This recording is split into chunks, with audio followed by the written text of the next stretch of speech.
The first quarter of the year is done, and boy, was I wrong.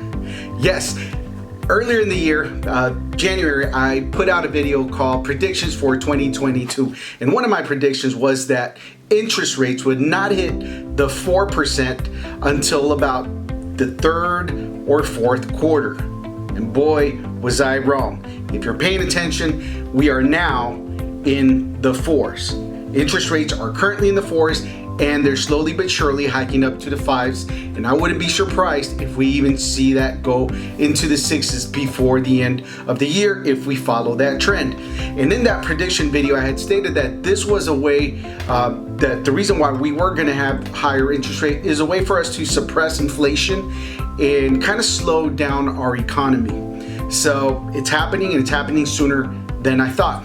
Now, before I jump into what we can expect moving forward, I want to share this slide from the California Association of Realtors, where it shows us some of the current stats of what's happening right now here in Southern California. Well, you can see that the year over year or year to date sales is down right around 10%. That to me has a lot to do with people just deciding not to put their home on the market for whatever their personal reasons are, but we are seeing a lot less inventory, hence the reason why a lot of prices have increased a lot. Less demand, less inventory, more demand. The other thing we could see is that prices year over year are up around 12.5%. Now again, this is for an average for Southern California. You know, in some of your locations, you've probably seen that number be way higher. And in some, you've probably seen it go a little bit less than 12.5%, but that's about the average for all of Southern California. Now, unsold inventory index is at 2 months. And that simply means, guys, that if no other listing came on the market right now, no one else decided to put their home on the market, it would take us 2 months to get rid of all the current inventory in the market.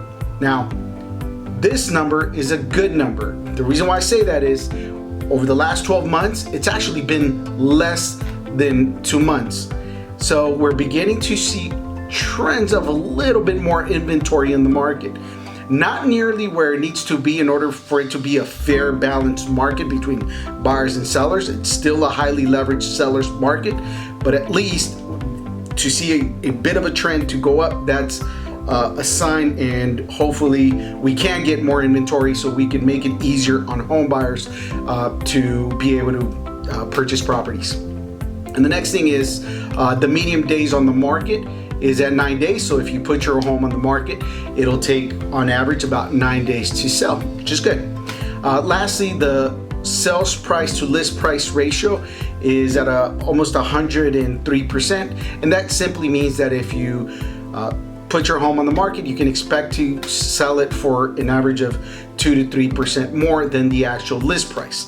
Now, one of the things I want to mention about this, guys, is that this is where hiring the right person is important, because 3% of an average sales price here in Southern California in the 700s, that's nearly over $20,000. So being able to extract that additional 2 to 3% is important. So make sure you do your homework and hire the right agent.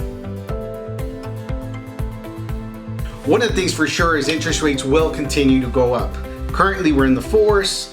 I could see it going into the fives before we reach the third quarter, and possibly jump into the sixes as we approach the fourth quarter. I was wrong at the beginning of the year, could possibly be wrong again, but currently we are in the fours, and the trend is that it's going up higher.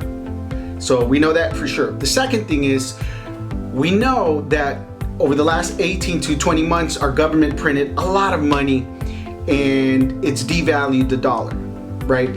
So although our home prices have gone up, the value hasn't gone up necessarily.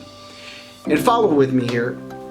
If inflation is at 8 to 9%, which is what they're saying, the truth is that that number could possibly be double that, if not right around 20%. And I've heard even some economists say it's 25%. But let's just say theoretically it is 20%, and home prices went up 15%. So in essence, you're down about 5% from where home value should be.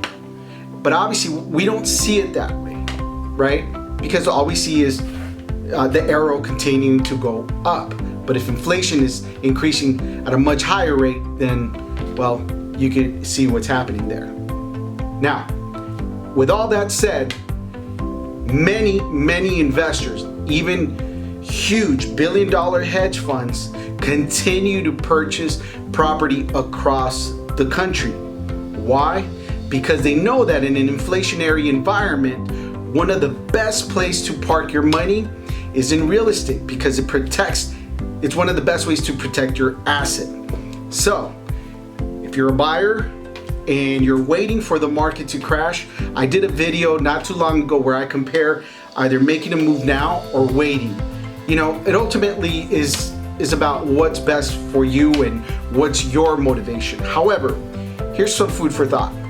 If you have your money parked in, let's just say, a savings account, and inflation continues to go in the direction it has been going, then the value of your money is decreasing. And if interest rates continue to go up, your purchasing power continues to go down. Now, unless we have a major crash like the one we had in 08, 09, and 10, then which I don't see that happening in the very near future. Now, I do want to say I can't predict what's going to happen 2 or 3 years from now, but the reality is when I see billion-dollar hedge funds gobbling up properties as we speak, then I can only assume that they're doing it for a specific reason, right? They feel confident about the real estate market when it comes to as an asset, and especially, you know, I feel like the market currently is volatile when you see some of what's happening with stocks. One of the questions I keep getting is, as interest rates go up, can we expect home prices to come down? And the reality is that not necessarily. See, right now, if you price your home correctly, and I had shared this with you guys in that prediction video that I did in early January, is that, you know, if you list your house right now, you're gonna have 15 to 20 buyers, right? And let's say interest rates go up to the 5.5%, 6%, and it takes the buying pool, it takes 50% of the buying pool off the table. Well, you're still left with 8 to 10 buyers or 7 to 9 buyers. That's still a very competitive environment, and as a seller, you're still gonna get top dollar and above list offers. Now, if you're a seller, you're still in prime position. We have less than 2 months inventory, is still a highly leveraged seller's market. What you can expect is that days on the market, where it said 9 days, that could possibly increase a little bit, right? Because you're gonna see a little bit more competition. We're gonna see, if we start seeing a little bit more inventory, then buyers will have a little bit more options. So the days on the market might extend a little bit. Guys, this is my 2 cents on what's happening in the market. I will update you on the next quarter and see where we are then. If you're watching this and this is your first time on my channel, please take a moment and just hit that subscribe button, hit that little bell so you'll be notified when we put out some new videos. Thank you for watching, and check out this next video.